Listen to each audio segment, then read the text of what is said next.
옆에 있는 분들과 인사할게요. 잘 오셨습니다.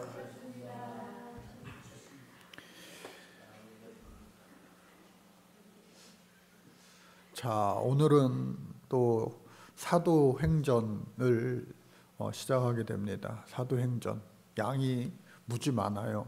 그래서 사도행전 상하 2시간에 걸쳐서 하게 될 겁니다. 그래서 오늘은 첫 시간으로 1장부터 쭉 보게 될 텐데, 사도행전 하면 우리가 너무나도 잘 아는 그런 내용이에요. 그리고 오늘 이 시대에도 우리가 사도행전이 끝난 것이 아니라 사도행전 29장을 쓰는 주인공이 되어야 한다, 그런 말들을 우리가 자주 하잖아요. 그래서 교회에 시작되는 그런 이야기가 이제 이곳에 다 담겨져 있는데, 그 초대교회, 우리가 초대교회로 항상 돌아가자 그런 말도 하는데, 그 초대교회가 어떠했는가, 그리고 그 초대교회가 어떻게 생겨났는가, 그러한 것들이 자세히 기록이 되어 있습니다.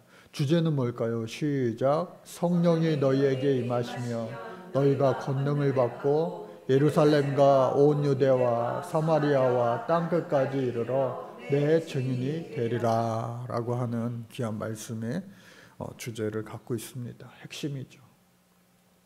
자, 그래서 복음서를 끝내고 이제 신약 성경의 역사서라고 할 수 있는 이 말씀을 보면서 구약 모세오경, 이거 너무나도 우리가 이제 익숙하죠.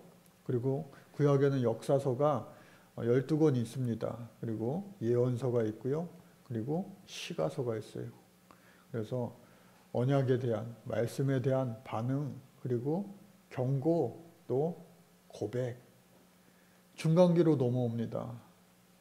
말라기 선지자 이후에 이제 침묵기, 암흑기 시간을 거쳐서 누가 왔어요?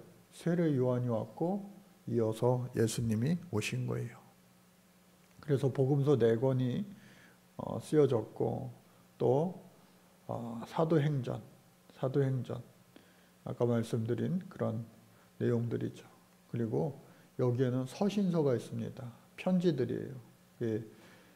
새 언약의 해설이라 말하고, 또 복음서 자체가 예수님 말씀이 많이 담겨져 있기 때문에 새 언약의 말씀이다. 그래서 구약과 신약, 그리고 마지막에 언약의 완성이 되어지는 요한계시록이 있다. 이 성경의 66권 구조를 알면은 우리가 성경이 있는데 크게 도움이 되기 때문에 계속해서 이것이 반복해서 나오는 겁니다. 역사서라고 할 때에 복음서도 역사서예요. 예수님의 역사를 기록한 거기 때문에. 그리고 사복음서와 더불어 사도행전이 역사서입니다. 역사서. 그리고 아까 말씀드린 대로 서신은 말 그대로 편지죠. 그래서 이 핑크색 계열로 되어 있는 것들은 전부 다 사도 바울이 썼죠. 그리고 야고보, 그리고 여기 유다, 야고보가 요한의 형제로서 최초의 12제자 가운데 최초의 순교자가 되었잖아요. 그래서 이 앞쪽에 한 권의 하나의 서신서를 남겨놓고 죽게 되는데, 이 야고보서는 그 제자 야고보가 쓴 거는 아니고, 누구예요? 예수님의 형제, 친형제 야고보. 그리고 유다도 예수님의 12제자에 속한 자는 아니고 예수님의 친형제. 그러니까 야고보와 유다는 친형제죠. 그리고 이 히브리서는 누가 썼느냐라고 했을 때 바울이 썼다, 그런 주장이 강했는데, 현대신학에 들어와서는 바울의 문체와 모든 것이 너무나도 다르다. 그래서 바나바가 썼을 것이다. 또 아볼로가 썼을 것이다. 또 오늘 사도행전의 주인공 누가가 썼을 것이다. 뭐 여러 그런 의견들이 분분해서 그러면 작자 미상이다 라고 알려지고 있죠. 또 유다서는 말씀드렸고, 그리고 요한은 뭐예요? 요한복음과 계시록 해가지고 사도 요한이 쓴 것이고, 또 베드로 없으면 섭섭하잖아요. 예? 베드로 전후서를 사도 베드로가 쓴 것이다 라고 하는 거예요. 그러고 보면은 정말 이 제자들 가운데 12제자들 가운데 이렇게 말씀으로 남겨진 자들은 별로 없어요. 마태복음의 마태와 베드로 또 요한 3명뿐인 것 같아요. 12제자들 가운데, 원제자들 가운데. 그럼에도 불구하고 하나님은 또 이방인 전도를 위하여 이방인 사도, 이 사도 바울을 통하여 많은 그 분량의 말씀을 남겨두었죠. 그래서 편의상 이 사도행전 이후에 그 후기 사도라 말하고 또 마지막 아직 세상의 끝 종말이 오지 않았죠? 그 이루어질 일들이 바로 요한계시록이다, 예언서다 그렇게 나누어 볼 수가 있습니다. 어이구 복잡해라. 예. 보이시지도 않죠? 예, 글자가 완전히 조그맣게 되어 있는데 무슨 수능시험 공부하는 것 같이. 예, 오늘은 이 사도 바울 이야기는 아주 간단하게 하고 이러한 전도 여정 1차, 2차, 3차, 4차 그리고 마지막 생을 마감하게 되는 그러한 5차 이야기까지 이 전도 여행이 이제 13장서부터 후반이 되는 거예요. 그래서 이 내용들은 오늘 안 하고 이제 다음 주에 이 사도 바울에 대해서 본격적으로 파헤치는 겁니다. 그래서 사도행전은 사도들의 행적이다. 사도들이 한 일들 그러한 뜻을 지니고 있습니다. 그래서 액츠라고 하는 말로 사용을 하죠. 누가복음을 우리가 했기 때문에 이 내용은 거의 반복돼요. 빛나다라고 하는 뜻을 가지고 있고 또 이 사람은 유일하게 이방인으로서 성경을 기록한 자예요. 그래서 헬라인 의사다. 그는 바울의 2차 전도 여행 때에 드로아와 빌립보에서 바울과 합류해서 동행했어요. 나는 이제 마치 베드로가 예수님을 만난 것처럼 사람 낚는 어부가 되어야지. 사람의 그 육신을 고치는 것도 소중한 의사로서의 소명이지만 사람들 영혼을 치유하는 자가 돼야지 하면서 이제 사도 바울과 함께 같이 전도 여행을 다니게 되는 거죠. 3차 여정 시에도 바울 일행이 예루살렘으로 돌아갈 때 빌립보에서 바울과 합류하게 됩니다. 그리고 바울의 1차 로마 수감 시에도 로마에 함께 있었어요. 그러니까 이 바울에게 있어서는 정말 너무나도 소중한 그런 존재였죠. 주치 역할도 하고 수종 드는 역할도 하고 아주 귀한 동역자였다. 또 2차 로마 수감 때에도 함께 있었다. 그러니까 사도 바울의 말년 어쩌면 그 끝을 다 함께한 이다라고 말할 수 있는 거죠. 수신자를 또 데오빌로 지난번에 또 이거 설명을 다 드렸는데 데오스는 하나님이에요. 필로스는 친구예요. 그러니까 하나님의 친구 그런 뜻을 가지고 있다. 하나님의 사랑을 입은 자, 하나님을 사랑하는 자. 그런데 그것이 데오빌로 그런 은어, 아모, 익투스처럼 그런 표식의 말로 하기보다는 실제로 데오빌로 각하. 그래서 이 사람에게 더욱더 그 믿음을 돈독하게 해주기 위하여 예수를 더욱더 잘 믿게 하기 위하여 누가복음과 그리고 사도행전 그래서 어떤 이는 누가행전 이렇게 말하기도 하죠. 언제 쓰여졌느냐? 대략 기원 후 61년, 62년경이다 라고 이야기를 하는데 왜 그런가 하면 베스도가 유대 총독으로 부임했을 때에 가이사랴에 구류된 바울을 만나게 되죠. 성경에 나오죠. 그래서 최소한 61년도 부임 재임 기간 동안이니까 또 바울이 로마에서 가택 연금을 한 때가 62년이니까 이것이 62년 경이다. 그리고 로마의 대화재가 일어났을 때는 AD 64년이고 또 또 바울이 죽음에 이르는 거는 68년, 또 예루살렘이 멸망하는 거는 70년. 이 어떠한 언급이 없는 것으로 보아서 이제 61년, 62년 이 사람이 있고 이 사건이 있었고, 그래서 이때에 기록되었다라고 추측을 하는 거죠. 그래서 데오빌로에게 예수 그리스도의 부활 승천 이후 그리고 되어진 일들을 알리고자 하는 것이고, 성령의 역사하심을 통해 복음이 예루살렘으로부터 로마까지 전파되는 과정과 그 결과로 교회가 세워짐을 보여주게 됩니다. 데오빌로에게만 이렇게 편지를 쓴 것이 아니라 오늘 우리에게까지 이것이 계속해서 기독교의 역사가 전해지는 아주 소중한 역할을 하고 있죠. 성령을 통해서 예수님의 사역이 계속되고 있다는 것을 보여주고요.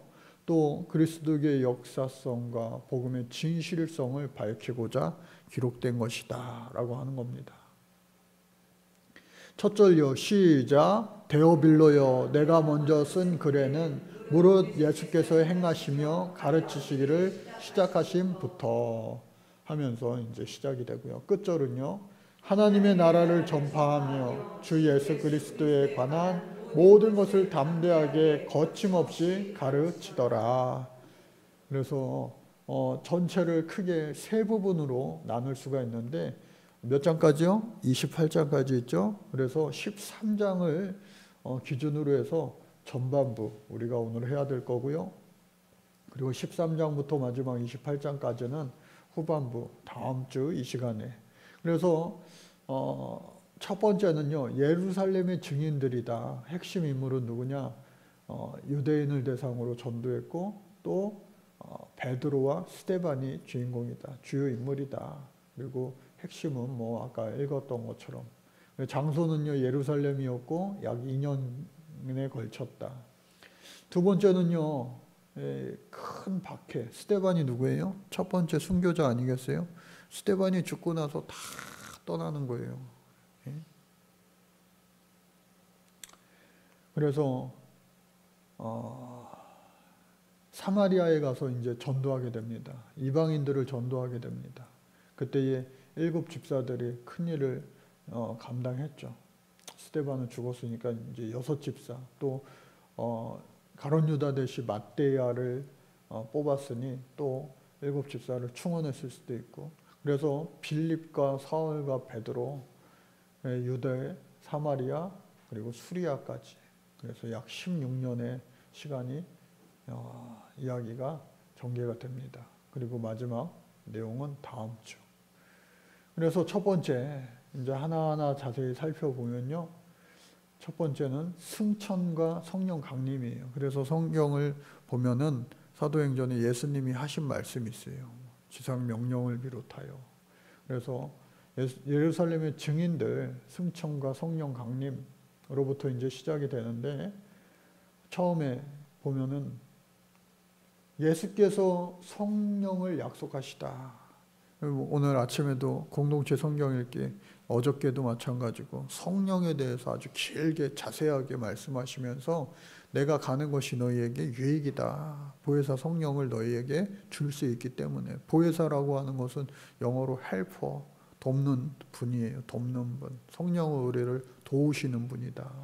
그러한 뜻이죠. 그래서 그 성령을 예수님께서 이제 살아생전에도 말씀하셨고, 또 죽으시고 부활하시고 또 승천하실 때까지 계속해서 성령에 대해서 말씀을 해주시는 거예요. 그래서 아주 유명한 말씀이죠. 시작. 오직 성령이 너희에게 임하시면 너희가 권능을 받고 예루살렘과 온 유대와 사마리아와 땅끝까지 이르러 내 증인이 되리라 하시니라. 성령 받으면요, 너희 가족과 자녀들과 친정과 시댁과 온 친척집을 다 예수 믿게 되는 그런 증인이 될 수 있다 없다? 있다. 성령 받으면 그렇게 될 줄로 믿습니다. 우리는 못해요. 우리는 못해요.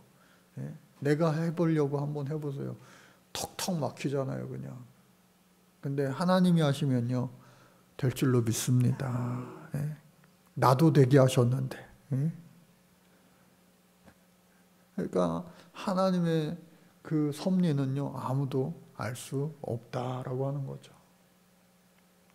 예루살렘의 동서 단면도를 한번 살펴보면은 이것을 예루살렘 성을 남쪽에서 바라봤을 때 동서로 다른 절단면의 모양이다. 이건 참고 삼아서 이제 여기에 있는데, 헤롯이 성전을 크게 이렇게 리모델링 하듯이 넓게 증축했어요. 크게.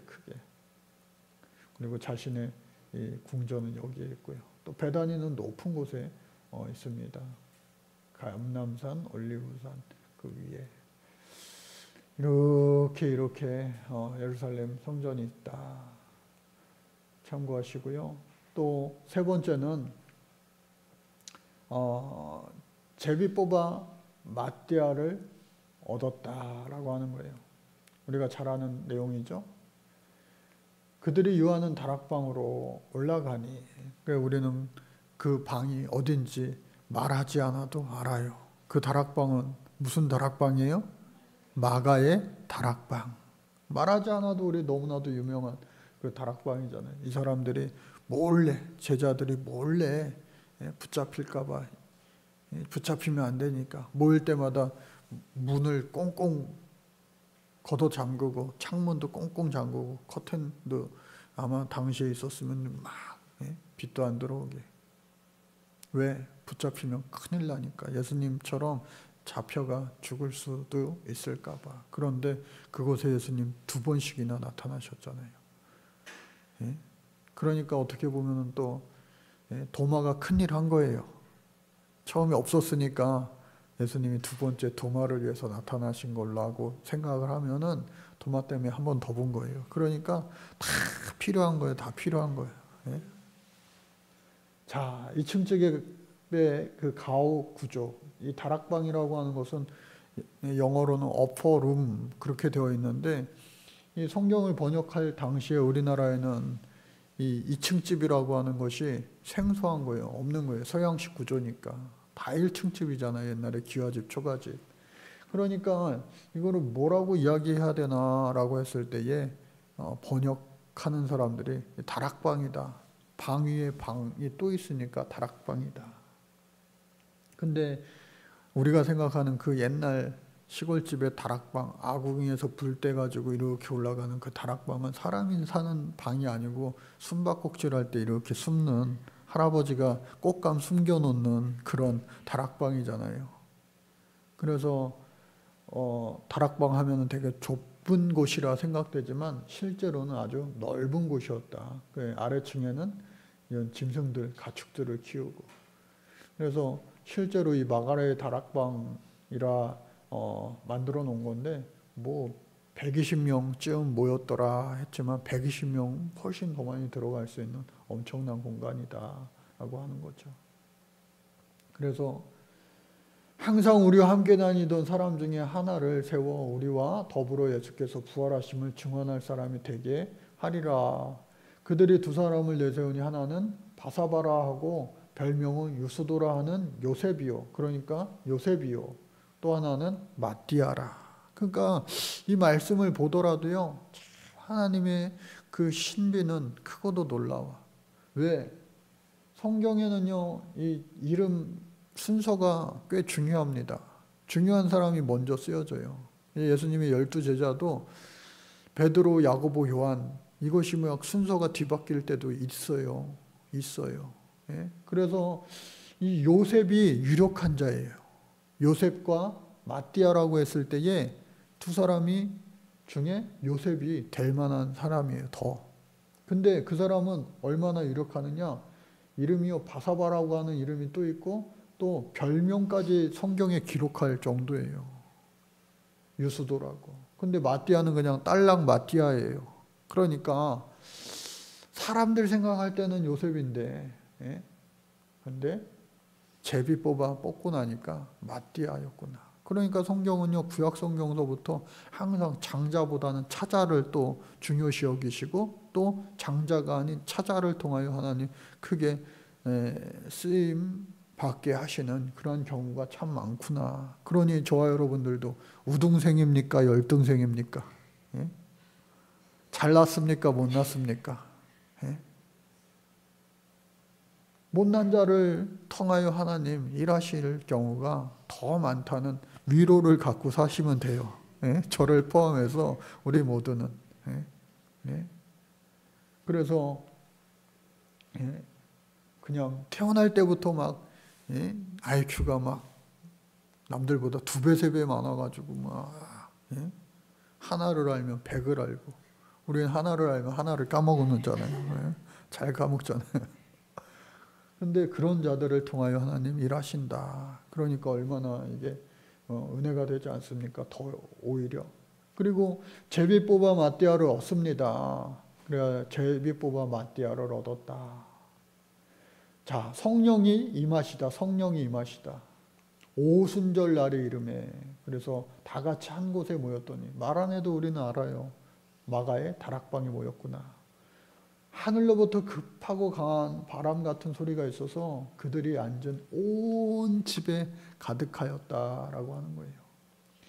불의 혀처럼 갈라지는 그들의 것들이 그들에게 보여 각 사람이 위에 하나씩 임하였더니 다 성령의 충만함을 받고 성령이 말하게 하심을 따라 다른 언어들로 말하기를 시작하니라. 그러니까 사실 오늘날의 방언과는 조금 사뭇 달라요.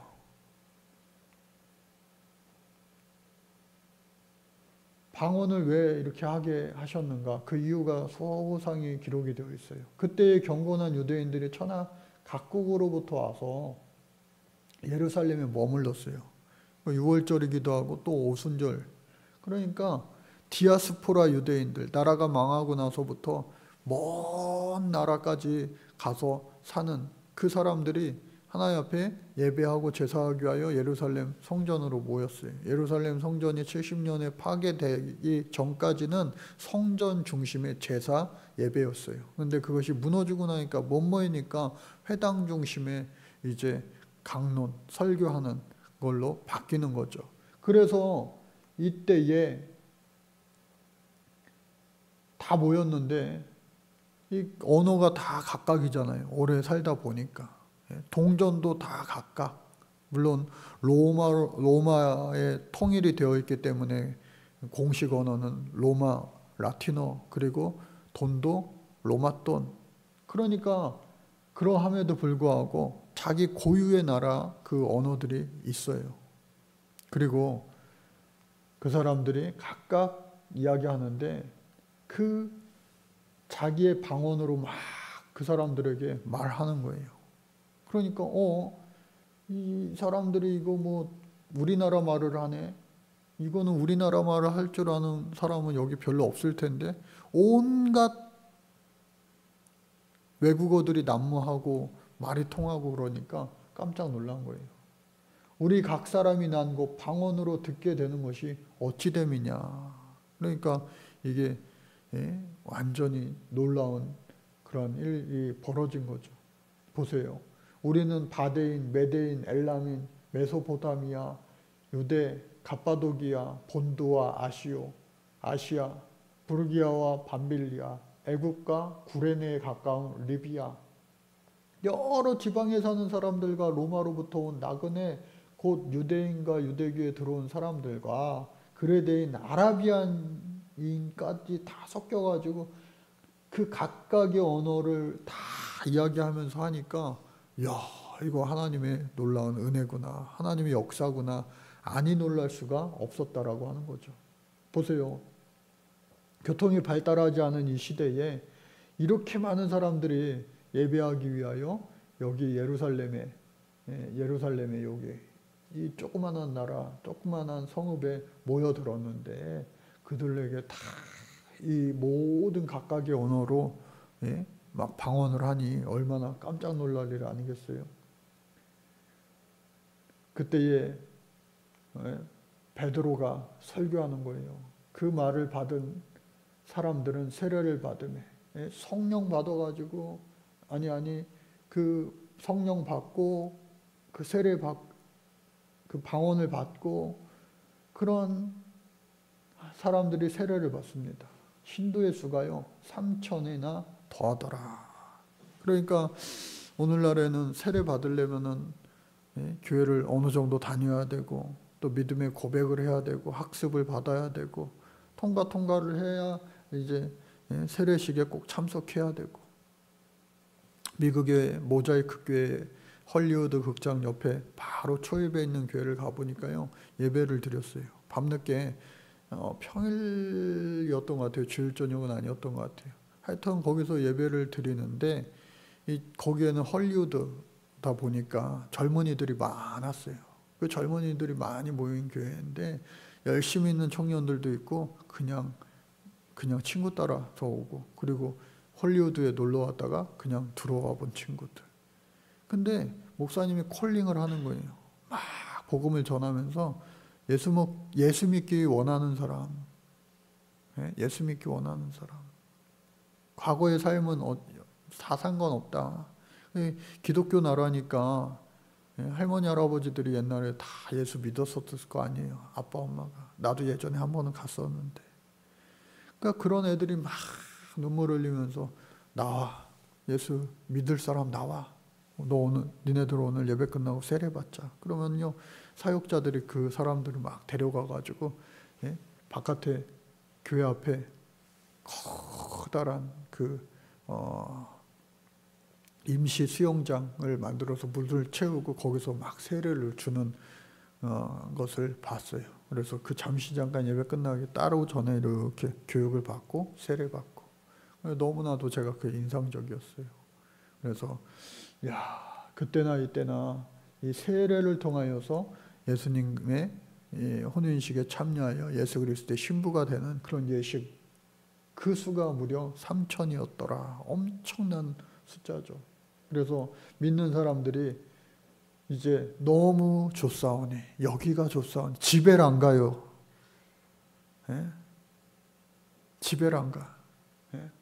헤어지기 싫어서 어쩔 줄 모르는 거예요. 그래서 이 사람들이 그냥 같이 사는 거예요. 그들이 사도의 가르침을 받아 서로 교제하고 떡을 떼며 오로지 기도하기를 힘쓰니라. 사람마다 두려워하는데 사도들로 말미암아 기사와 표적이 많이 나타나니 믿는 사람이 다 함께 있어. 그러니까 붙잡히면 어떻게 될지 모르고 또 먹고 사는 걱정 왜 없겠어요. 이 시대에도 먹고 사는 걱정. 그런데 그냥 기도 나가지고 집에 내려가기 싫어 하는 것처럼 그냥 거기서 모여가지고요 안 가요. 안 가. 두려워하는 세상 근심 걱정이 다 어떻게 해요?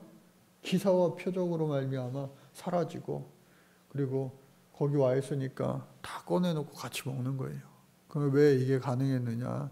이 원식교회, 초대교회는 임박한 종말론이었기 때문에 그래요. 예수님 곧 오시는데 밥 갈고 일하고 내다 팔고 사오고 그게 뭔 소용이냐. 예수님 오늘 밤에도 오실 수 있는데. 우리도 예수님이 오늘 새벽에 오신다고 그러면 여러분들 집에 가실 분들 계세요? 물론 계시겠죠. 빨리 식구들 교회로 데리고 오든가. 예전에 승원이 그때 휴가 나오기 전에 하루 전인가 이틀 전인가요? 갑자기 이 사이렌이 울리면서 북한에서 미사일 발사했다고. 4층에 있다가 지하까지 오르락 내리락을 얼마나 제가 많이 했는지 몰라요. 교인들한테 빨리 교회로 오라고 그럴까. 피난 갈 준비를 하라는데 어디로 가요? 피난을 어디로 가요? 그러니까 정말 그 위급한 때가 되니까 예수님을 더 찾게 되는 거예요. 이 사람들의 마음이 그랬겠구나. 근데 이것이 이제 조금씩 길어지는 거예요. 이번 주에 다 오실 줄 알았더니 안 와. 또 한 주 지나, 또 한 주 지나. 그러니까 이왕 이렇게 된 거 그냥 1년 안에 오시겠지. 재산 다 팔아 그냥. 해서 뭐 할 거야. 농사 지으면 기다려야 되는데. 다 팔아가지고요 그냥 공동생활하는 거예요. 공동생활. 뭐예요? 오로지 기도하기를 힘썼다. 날마다 마음을 같이하여 성전에 모이기를 힘쓰고 집에서 떡을 떼며 기쁨과 순전한 마음으로 음식을 먹고 하나님을 찬미하고 온 백성에게 칭송을 받아 주께서 구원받는 사람을 날마다 더하게 하시니라. 구름대처럼 막 몰려드는 거예요. 그러니까 베드로가 성령 충만함을 입었으니까 표적과 기사도 일어나니까 이게 두려울 게 있어요, 없어요? 없어요. 성령 충만하면 두려울 게 없는 거예요. 그러니까 베드로가요, 이제는 숨어 지내다가 에라 모르겠다. 이제 숨길 게 뭐 있냐. 그러니까 이 성전에 가서 예배하는 거예요. 성전에 누가 있어요? 제사장들이 있고 서기관들이 있고 바리새인 율법학자들이 있고 이자들한테 붙잡힐까 봐 숨죽여 지내다가 성령 충만하니까 그들이 모여있는 그곳에 가서 전하는 거예요. 미문 앞에서 성전에 들어가기도 전에 미문 앞에 미문이 여기에 있는데 여인의 뜰이라고 하는 것은 이방인들도 들어올 수 있어요. 하나님을 믿는 이방인들. 그런데 유대인들만 이 안에까지 들어갈 수 있어요. 마찬가지로 지성소는 대제사장만 들어가는 것이고 또 성소, 현관 이렇게 옛날 그 다윗의 장막 그것을 모티브로 해가지고 이렇게 다 만들어놨죠. 그러니까 헤롯이 이렇게 크게 만들어 놓은 거예요. 그래서 미문 앞에 안진뱅이가 예배 들어가는 사람들 적선이라도 좀 해주시오. 왜? 가난한 사람 구제하면 하나님 기뻐하시니까 축복 주시니까. 그러니까 거기 있던 거예요. 미문 모형도죠. 지금은 이렇게 없죠. 이게 무너졌으니까. 미문이에요, 미문. 그래서 베드로가요 들어가는 길에 담대해요. 이제는 은과 금은 내게 없거니와 내게 있는 이것을 내게 주노니 나사렛 예수 그리스도의 이름으로 일어나 걸으라 라고 했을 때에 어떻게 해요? 일어나서 걷기도 하고 뛰기도 하며 그러니까 너무나도 이 사람 유명한 사람인 거예요. 그 사람이 나음을 입으니까 사람들이요 더 막 이제 예수 믿게 되는 거 아니겠어요? 베드로가 심지어 이제 솔로몬 행각에서 더 들어가면 솔로몬 행각이 있는데 그곳에서 설교하고 뿐만 아니라 사내들인 가서 복음을 전하는 거예요. 예수님 잡아 죽인 사람들.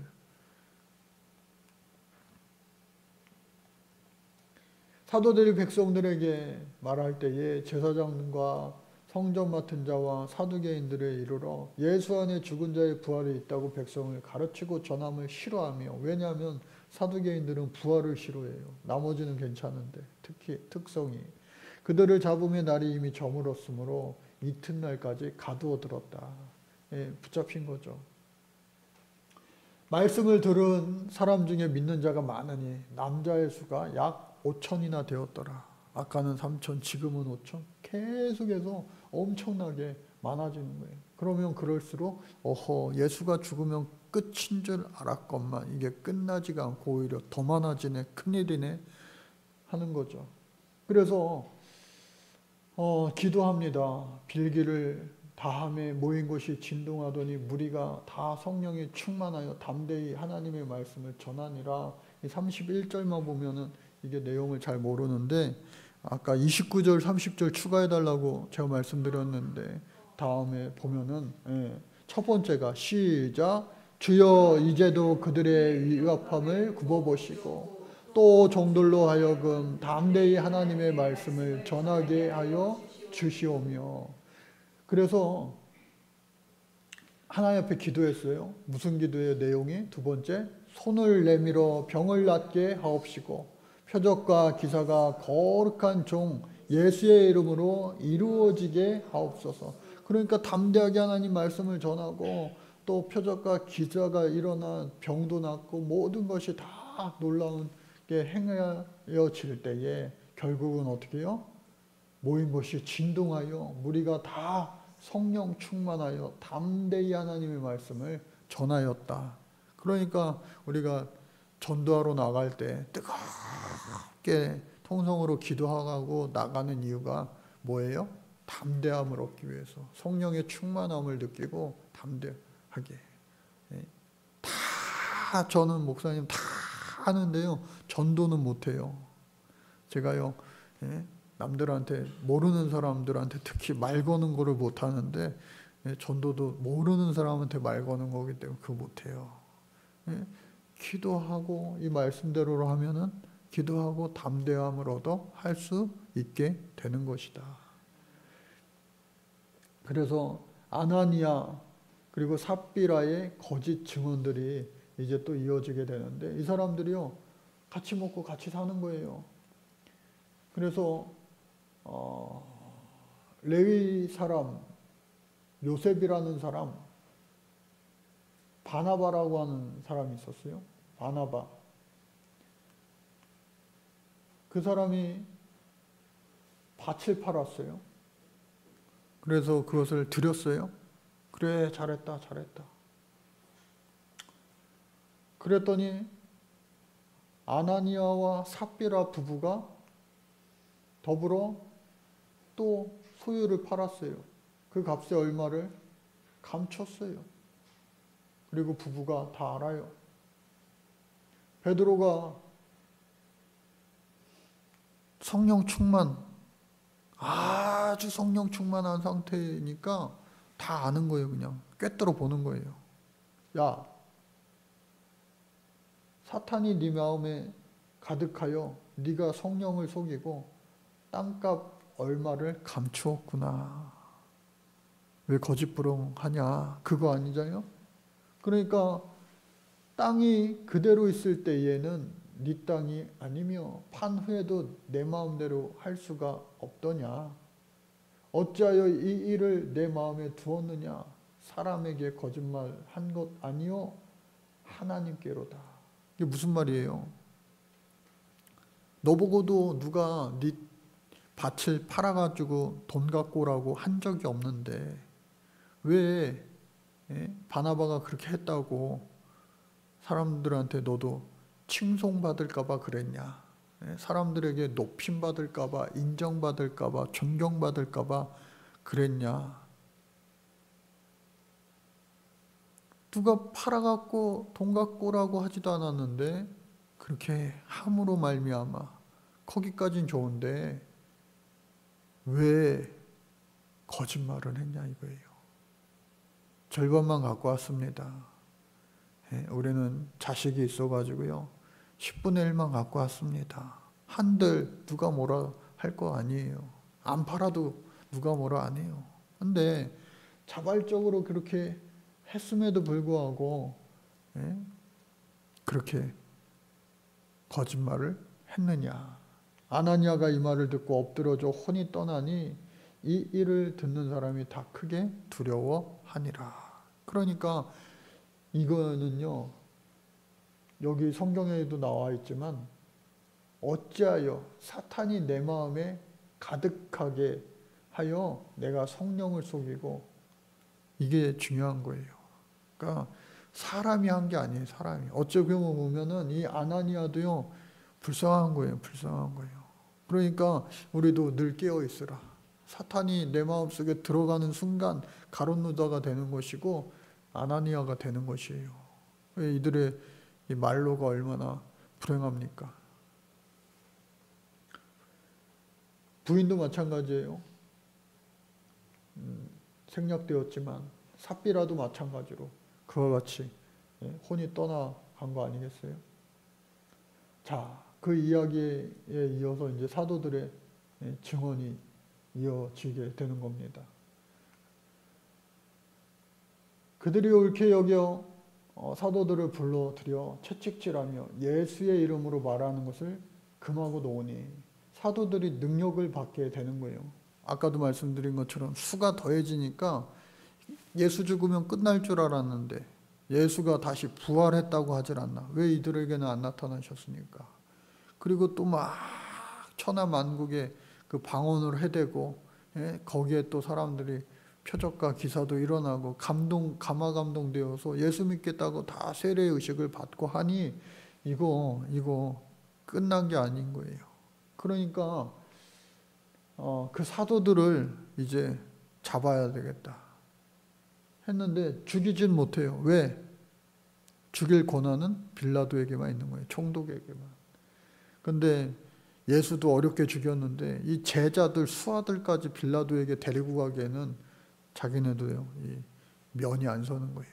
그러니까 불러다 들여서 채찍질하고, 사도들은 그 이름을 위하여 능력받는 일에 합당한 자로 여기심을 기뻐하면서 오히려 예수 당한 고난도 나도 조금이라도 흉내나 낼 수 있으니 아파하고 힘들어하고 그것이 아니라 기뻐하고 감사하는 거. 할렐루야. 그러니까 이게 답답한 거죠. 그 사람들 입장에서 볼 때는. 그래서 그들이 날마다 성전에 있든지 집에 있든지 예수는 그리스도라 가르치기와 전도하기를 그치지 아니하니라.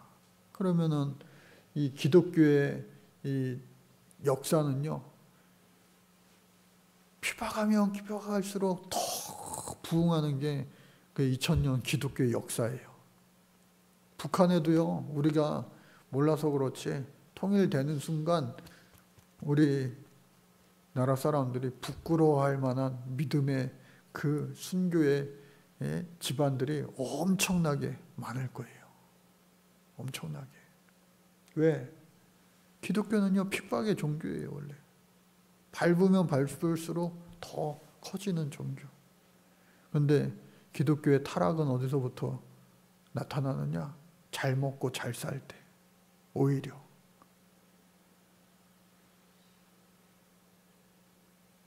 기독교가 로마에 공인되기 이전에 얼마나 많은 박해, 시달림, 고문, 순교가 오히려 더 기독교의 값진 예수 그리스도의 그런 전통을 이어갔는데, 이후에는요, 그것이 축복인지, 기독교 공인이라고 하는 것이 축복인지 아니면 오히려 저주의 시작이었는지 모르겠어요.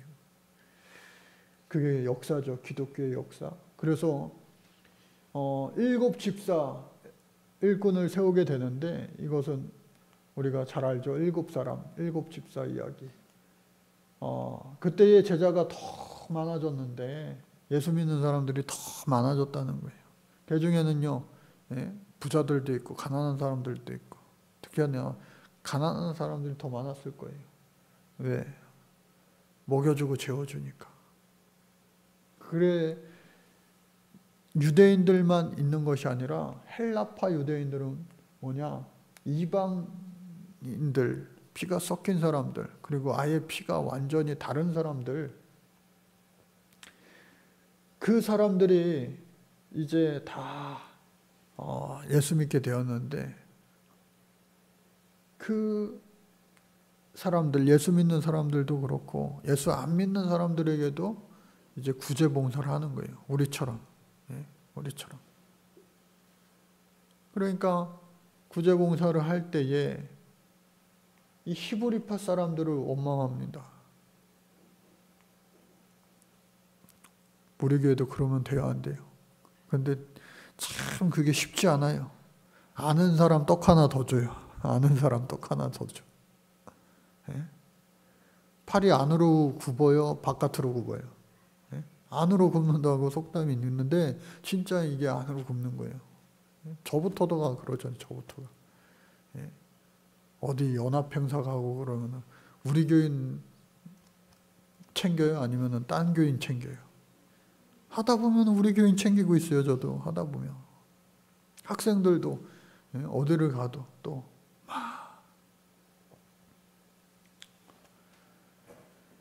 그래서 매일 구제에 빠지는 히브리 사람을 원망하는 거예요. 헬라파 유대인들이. 형제들아, 너희 가운데 성령과 지혜가 충만하여 칭찬받는 사람 7을 택하라.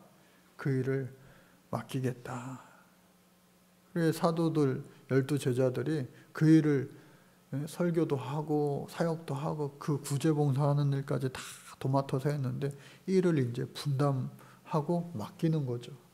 우리는 오로지 기도하는 일과 말씀 사역에 힘쓰겠다. 라고 했는데 나중에 7집사 빌립을 비롯해서 말씀 전하는 거 안수 주고 하는 놀라운 능력도 다 똑같이 행하게 됩니다. 그러니까 이 집사라고 했을 때에 오늘날 집사님들 그런 개념이 아니라 사실은 목회자를 이야기하는 거죠. 그래서 하나님의 말씀이 점점 왕성하여 예루살렘에 있는 제자의 수가 더 힘이 많아지고 허다한 제사장의 무리도 이 도에 복종하게 되더라. 흥황하면 흥황할수록 싫어하는 사람이 존재한다고 그랬어요. 예? 저 성전에 가까운 사람들. 야, 스데반이요 7집사. 예? 아까 방금 말씀드린 것처럼 집사가 오늘 집사, 그런 집사 개념이 아니라 목회자예요. 그러니까 이 사람들이 말씀을 전하는 거예요. 목이 곧고 마음과 귀에 할례를 받지 못하는 사람들아, 너희도 너희 조상과 같이 항상 성령을 거스리는도다. 이야, 목숨 걸고 하는 거죠. 너희 조상들이 선지자들 중 누구를 박해하지 아니하였느냐? 의인이 오시라고 예고한 자들 그들이 죽였고 이제 너희는 그 인을 잡아준 자여 살인한 자가 되나니 너희는 천사가 더한 율법을 밟고도 지키지 아니하였다 하면서 목숨 걸고 설교해서 정말로 그 목숨이 날아가게 되는 거죠. 순교하게 되는 거죠. 그들이 이 말을 듣고 마음에 찔려. 성전에 있는 사람들. 스데반이 성령 충만하여 하늘으로 주목하여 두렵고 떨리는 마음이 없는 거예요. 강하고 담대한 마음밖에 없는 거예요. 하나님의 영광과 및 예수께서 하나님 우편에 서신 것을 보고 말하되 보라 하늘이 열리고 인자가 하나님 앞에 서신 것을 보노라. 예수 안 믿는 사람들은 저 까만 옷 입은 사람이 나타났다고 막 그러는데 스데반은요 어떻게 해요? 천국을 보면서 하나님과 예수님을 보는 거잖아요. 그들이 큰 소리를 지르며 귀를 막고 일제히 그들에게 달려들어서 어떻게 해요? 돌로 칠세. 성 밖으로 내치고 돌로 칠세. 결국은 돌무덤이 되어서 순교하고 마른 거죠. 그 앞에 사울이 그것을 목격하고 있었던 거예요. 사울이 이제 처음 등장하게 되는데. 그래서 예루살렘 교회의 박해가 본격적으로 시작이 됩니다. 사울은요 그때까지만 해도 당연하지 죽어야지 그랬던 자 아니에요? 그리고 교회에 큰 박해가 있어. 사도 외에는 다 유대와 사마리아 땅으로 흩어졌다. 근데 감사한 거 뭐냐? 살려고 흩어진 거 아니에요. 물론 그 이유도 있었지만 흩어져서 복음 전했어요. 그래서 유대와 사마리아에 믿는 사람들이 또 그 수가 더해진 거예요. 경건한 사람들이 스데반을 장사하고 크게 울었다. 또 사울이 교회를 잔멸할 때 이 사울이 어떻게 해요? 당연한 거니까. 저들은 죽어야 되니까. 왜? 율법상 그렇게 돼 있으니까. 각 집에 들어가 남녀를 끌어다가 옥에 넘겼다. 그러니까 예수 믿는 사람들 감옥에 가두다가 도망간 사람들까지 잡으려고 이제 다메섹으로 가다가 예수 만난 거 아니에요? 그 흩어진 사람들이 두루다니며 복음의 말씀을 전할세 하면서 이제 전반부가 끝나고 이제 중반부가 시작되는데 빌립의 증언입니다. 빌립의 증언. 7집사 빌립이 사마리아에 복음을 전하고 또 에티오피아 내시에게 복음을 수레를 타고 가는 그 내시에게 환관에게 복음을 전했죠. 그 내용들이 곳에 나와 있고 그 빌립의 전도 이야기가 또 중요하죠. 그리고 사울이 그러거나 말거나 나는 예수 믿는 사람들 붙잡으러 간다 하다가 예수님의 부르심을 잊고 너는 나의 택한 그릇이야. 사울이 회개하게 되는 겁니다. 아나니아를 통해서 눈먼 것을 다시 보게 되고 또 그가 다메섹에서 바로 전도하려고 그러다가 너 뭐야? 정체가 뭐야? 하루 사이에 이 사람이 바뀌니까 죽을 뻔해서 도망가기도 하고. 보세요.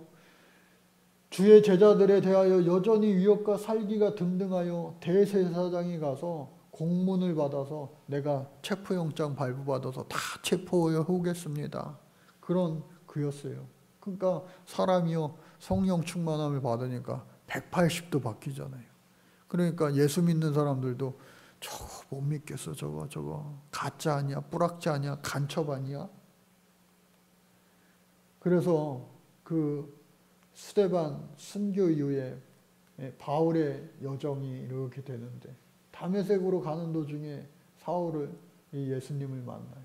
이때까지만 해도 바울이 아니고 사울이었죠. 세례를 받고 복음을 전파하다가 죽을 뻔해요. 도망가 아라비아 감옥에 숨어 있었죠. 자, 그래서 가는 길에 어떻게 해요? 유명한 말씀. 사울아 사울아 어찌하여 나를 박해하느냐. 나는 네가 박해하는 예수라. 그 말씀을 듣고 그냥 아유 이상한 얘기 들었나 보다 할 수도 있는데 눈이 안 보여요. 그러니까 뭐 머물러 있을 수밖에 없죠. 그때에 아나니아를 통하여 아나니아. 그러니까 이름이 똑같아가지고 아유 내 이름은 내 이 운명인가 보다. 나쁜 놈인가 보다. 몹쓸 놈인가 보다. 그게 아니에요. 똑같은 아나니아 삽비라도 있지만 사울을 회복시키는 아나니아도 있는 거예요. 아나니아의 이름의 뜻은 뭐냐? 하나님은 은혜로우시다. 그러니까 이름값 하면서 살려고 노력을 해야죠. 그래서 내 이름을 이방인과 임금들과 이스라엘 자손들에게 전하기 위하여 택한 나의 그릇이다. 그 말씀을 이제는 받고 즉시로 각 회당에 가서 예수님을 전파하는데 이게 뭐 먹히나요? 언제 네가 예수 믿었다고? 예수 믿는 사람 붙잡으러 온 거 우리 소문나서 다 아는데 거짓말하는구나. 그래서 이렇게 바구니를 타고 성벽에 달아서 도망갔다라고 하는 거죠. 아라비아로 내려가서 광야에서 3년을 머물고 나중에 또 10년 동안 자기 길리기아 다소 고향 동네 가서 10년 동안 그러니까 무려 13년 동안을 자숙하고 자숙했다는 거 뭐 하나님 예수님 더 성령의 충만함을 얻고 준비하는 그런 여정이었죠. 그리고 나서 이제 본격적으로 13장서부터 그가 이제 베드로를 대신해서 그 12제자들 또 7집사를 다 대신해서 이방인의 사도로 쓰임받게 되는 거예요. 베드로는 별일 안 했느냐? 베드로도 뭐 왜 안 했겠어요? 베드로가 루다에서 애니아 중풍병자 8년 동안 중풍병을 앓은 그를 고치고 또 요바에서 도르가 다비다 죽은 자를 살리고 또 가이사랴에서 고넬료 백부장에게 이방인 전도도 하고 또한 예루살렘 교회에 보고하기에 이르는 거죠. 그래서 이러한 내용들이 이렇게 지도 동선을 알 수 있는 거고요. 고넬료에게 이방인에게 전도한 거예요. 그러니까 베드로도 했다. 그러니까 사도 바울이 하는 것도 잘못이 아니다. 예수님 분명히 예루살렘과 온 유대와 사마리아와 땅끝까지 이르러 하라고 했으니 그래서 세례를 베풀고 예수 그리스도의 이름으로 세례를 베풀라. 고넬료도 세례받고 탔다. 백부장이었다라고 하는 거죠. 예루살렘에 가서 전하니까 예루살렘 이 사람들도 언젠가 벌써 얼마나 됐다고 이게 고지식해져 가지고 이방인들에게 그렇게 하면 되나? 그러는 거예요. 근데 베드로가 예수님이랑 3년 동거한 사람이 했는데 안 되겠어요. 문제 제기를 하지만 그래도 괜찮았다. 나중에 뭐 손 씻는 문제, 이방인들과 밥 먹는 문제, 사도 바울한테 지적받고 훈계받은 그러한 이야기들도 다 나중에 또 나오기도 하죠. 안디옥 교회의 이제 증거인데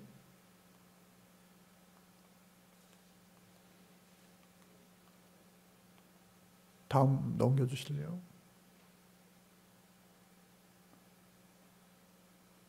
안디옥 교회의 시작.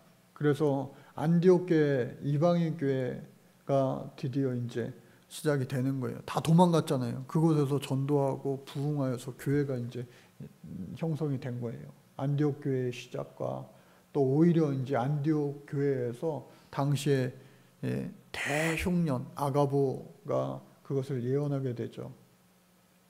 자, 하나하나씩 보면은 스데반의 일로 일어난 환란 때문에 다 베니게, 구브로, 안디옥까지 유대인들이 흩어져서 말씀을 전하는데 그 중에 구브로, 구레네 몇 사람이 안디옥에 이르러 헬라인에게 예수를 전파하여 많은 사람들이 믿고 주께로 돌아왔다. 그때의 예루살렘 교회가 이 사람들의 소문을 듣고 바나바를 안디옥까지 보내매 해가지고 바나바는 지도자였죠. 그곳에서 이제 체계적으로 가르치고 하는 거죠. 이 배 타고 안디옥으로 온 사람도 있고 또 육로를 통해서 온 사람도 있고 어찌됐든 안디옥에 많은 사람들이 이제 예수 믿게 되어요. 안디옥 교회. 안디옥 교회에서 일어난 사건 중에 하나가 바나바가 사울을 찾으러 다소에 가서 만남의 안디옥 교회로 데리고 와서 1년간 이곳에서 모여서 이제 가르치는 거예요. 얼마나 율법이 빠삭한 사람입니까? 그러니까 그 빠삭함을 통하여서 복음을 또 전하는 거예요. 안디옥에서 비로소 그리스도인이라 일컬음을 받게 되었다. 그러니까 13년 동안의 그 준비가 헛되지 않고 인정받는 거예요. 그리스도인으로서. 사도 바울도. 이제 사울이 정말 바울 되는 거죠. 그래서 안디옥 교회에서 유대 형제들에게 부조를 보내다. 어떻게 보면은 지교회가 본교회를 돕는 거예요. 지교회가 본교회를. 지교회가 본교회보다 더 부흥하여서. 그래서 이 아가보가 글라디우스 로마 황제 때의 큰 흉년을 예언하였는데 준비하여 거죠. 준비. 이 사람들은 흉년, 이들도 흉년이었지만 준비하여서 그들에게 큰 도움이 되었다. 그러니까 얼마나 이게 부끄럽기도 하고 고맙기도 하고 그런 상황이 연출이 되는 거죠. 이 상황이 야고보서에서 또 기록이 돼요. 더웁게 하라. 뜨뜻하게 하라. 배불리 하라. 행함이 없는 믿음은 곧 죽은 믿음이라. 유명한 말씀이 있잖아요. 아니 따뜻하게 하려면 옷을 입어야죠. 불을 피워야죠. 장작을. 이게 다 돈 있어야 되는 거 아니에요? 배불리 하라. 먹을 걸 사주면서 배불리, 야, 밥 좀 먹고 다녀. 밥값을 주면서 그런 얘기 해야죠. 말로만 그러면은 안 되죠. 그 어려운 상황에 이 야고보서가 기록이 된 거다. 말로만 하지 말고 행함이 있어야 된다. 살아있는 믿음이 되기 위해서. 그래서 이러한 일들이 이 안디옥 교회를 통해서 일어났다. 마지막으로 이제 헤롯의 박해. 이쯤 되니까요, 예수 믿는 사람들이 이게 뭐 예루살렘을 비롯하여 오히려 막 저 안디옥까지 더 퍼진 거예요. 더 퍼진 거예요. 비상이 걸린 거죠. 헤롯이 예수님을 죽였던 그 헤롯 왕, 그 헤롯 대왕의 그 가보가 계속해서 이어지게 되는데 이 헤롯이 교회를 박해하기에 이릅니다. 또 야, 다 잡아. 심지어 헤롯 왕이 손을 들어 교회 중에서 몇 사람을 해하려 하여 야, 제일 우두머리가 누구야? 라고 했을 때에 요한의 형제 야고보를 칼로 죽이니. 이거는 완전히 불법이죠. 그리고 재판이라도 뭐 제대로 된 재판을 했겠어요? 그냥 이렇게 한 거예요. 유대인들이 이 일을 기뻐하는 것을 보고, 왜냐하면은 이렇게 하면은 유대인들은 좋아하니까. 유대교와 기독교가 이제 분리되는 순간이에요. 옛날에는 예수님 살아있을 때는 유대교의 소종파, 이단아 그렇게 취급을 받았는데 이제는 완전히 유대교와 분리되는 거죠. 유대인들이 이 일을 기뻐하는 것을 보고 베드로도 잡으려 할 때 결국은 베드로도요 지명수배 일어나서 베드로도 감옥에 갇히게 되죠. 그런데 우리가 잘 아는 것처럼 감옥에서 풀려나죠. 성령의 인도하심을 받아서.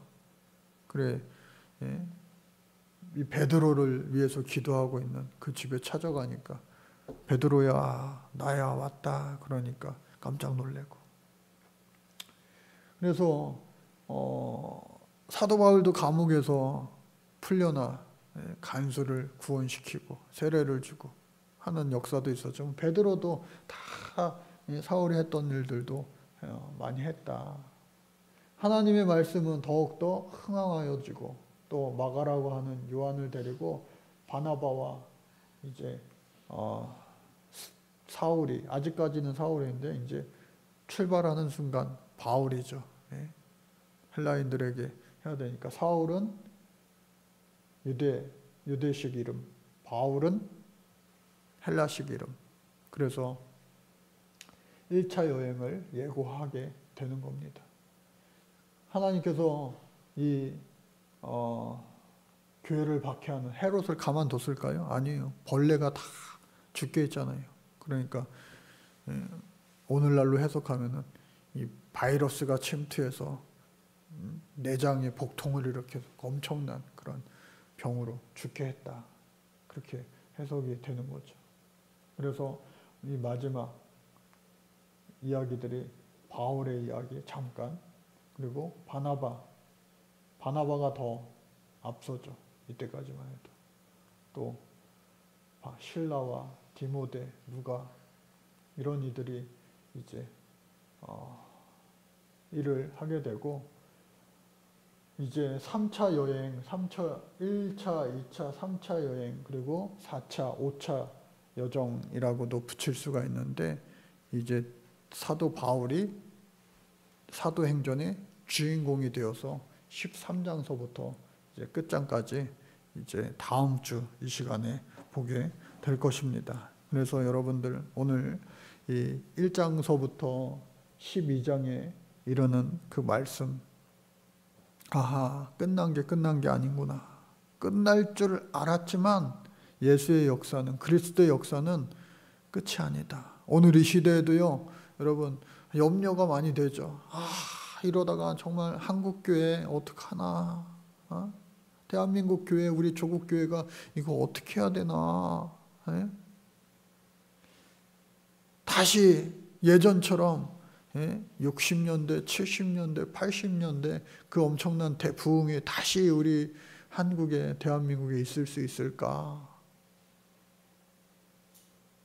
그러나 이 시대에도, 이러한 시대에도 부흥의 불길은 꺼지지 않고 오늘날까지 이어졌음을 우리가 본다면 끝은 아니구나. 끝은 아니구나. 근데 한국 사람으로서 아쉬운 건 뭐예요? 그 이스라엘에 임하였던, 그리고 또 서양, 저 유럽에 임하였던, 그리고 그것이 건너가 미국에 임하였던, 그리고 그것이 이 한국, 대한민국을 통하여서 아시아로 지금 번지고 있고, 또 아프리카, 또 남미, 그러한 곳에 번지고 있는데, 한국은 계속해서 헐헐 탈수면 좋겠는데 하는 그런 아쉬움이 남는 거 아니겠어요? 주님 언제 다시 오실지 모르지만 우리 지상명령을 위하여 살아가고, 때로는 온갖 고난, 박해, 음모, 술수, 어려움, 우겨쌈, 신앙생활하면서요, 교회 처음 다니면은 여기가 천국이구나 하는데, 신앙생활 하면 할수록 그렇게 어렵고 힘든 일들이 많은지, 직분이 올라가면 올라갈수록 이게 날개를 달고 막 날아다니는 것처럼 이렇게 좋아야 되는데, 오히려 더 많이 보이는 것들이 많아서 그런지. 근데 그것이 성령의 역사인가? 아니면은 마귀와 사탄이 지금 나를 사로잡고 있는가? 그것을 여러분들 분별할 줄 알아야 돼요. 예? 아무나 마귀 사탄이 공격하는 것이 아니라 가룟 유다도 예수님의 제자였고, 아나니아도 잘해보려고 부부가 합세해가지고 밭을 팔아가지고 했는데, 에휴, 이거 다 바치면 어떡하나. 그 마음을 누가 줬어요? 사단 마귀가. 그러니 오늘 저와 여러분들도 성령으로만 충만케 하여 주옵소서. 힘들고 어려워도 성령으로 이기게 하여 주옵소서. 그렇게 하나님 앞에 맡기는 수밖에 없어요. 우리 같이